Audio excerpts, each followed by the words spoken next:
ગુજરાતી ટૂંકી વાર્તા સોનાની ઘંટડી। એક શહેરમાં એક શેઠ રહેતા હતા। તેમની હવેલીમાં એક મંદિર હતું।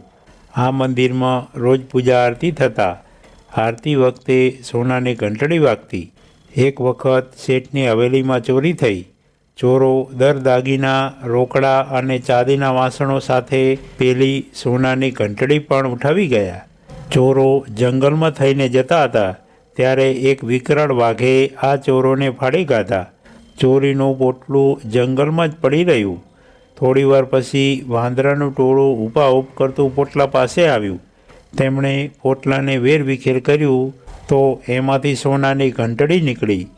એક વાંદરાએ ઘંટડી હાથમાં લીધી અને મંડ્યો વગાડવા। એક દિવસ એક કઠિયારો જંગલમાં લાકડા કાપવા આવ્યો। તેણે માણસના હાડકાં પડેલા જોયા અને ઘંટડીનો અવાજ સાંભળ્યો। કઠિયારો બી ગયો। તે તો ભાગ્યો અને રાજધાનીમાં આવીને બધાને કહેવા લાગ્યો કે જંગલમાં રાક્ષસ છે। રાક્ષસ પાસે ઘંટડી છે। રાક્ષસ ઘંટડી વગાડતો રહે છે। આ વાત ચારે બાજુ ફેલાઈ ગઈ। હવે કોઈ લાકડા કાપવા જંગલમાં જતું નહીં। આ વાત રાજા પાસે પહોંચી। રાજાને ચિંતા થઈ। તેણે ઢંઢેરો પીટાવ્યો કે જે કોઈ જંગલના રાક્ષસને મારશે તેને હું મોટું ઇનામ આપીશ। એક બહાદુર યુવાને રાજાનો ઢંઢેરો સાંભળ્યો। જંગલમાં રાક્ષસ હોઈ શકે એ વાત એણે સાચી ન લાગી। એ ખરી હકીકતની જાતે તપાસ કરવા જંગલમાં જવા તૈયાર થયો। એક દિવસ રાત્રે તે જંગલમાં જઈને એક ઝાડ પર છુપાઈ રહ્યો। તેણે જોયું કે વાંદરાઓ ઝાડો પર કૂદાકૂદ કરતા હતા। તેમાંથી એક વાંદરાના હાથમાં ઘંટડી હતી। તે કૂદતો હતો ત્યારે ઘંટડી વાગતી હતી। ઘંટડીનું રહસ્ય હવે તેને સમજાયું। બીજે દિવસે તેણે એક મોટો કરંડિયો લીધો।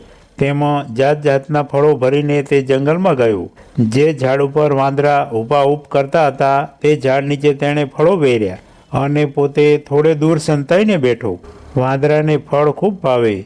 તેઓ ઝાડ પરથી નીચે આવ્યા અને ફળ ખાવા પડાપડી કરવા લાગ્યા। પેલો ઘંટડીવાળો વાંદરો પણ ઝાડ પરથી નીચે ઉતર્યો। ઘંટડીને એક બાજુ મૂકીને તે ફળ ખાવા માંડ્યો। પછી ઘંટડી ત્યાં જ મૂકીને વાંદરો જતો રહ્યો। યુવાને ઘંટડી લઈ લીધી। ઘંટડી લઈને તે રાજાના મહેલે પહોંચ્યો। કહે, રાજાજી, આ ઘંટડી રાક્ષસની છે। મેં રાક્ષસને જંગલમાંથી ભગાડી મૂક્યો છે। આમ રાક્ષસનો ભય ટળ્યો એટલે રાજાજી અને નગરજનો બહુ રાજી થયા। રાજાજીએ ભર દરબારમાં યુવાનનું સન્માન કર્યું અને એને મોટું ઇનામ આપ્યું। આવી દરરોજ નવી વાર્તા સાંભળવા માટે સબસ્ક્રાઈબ કરો મારી ચેનલને।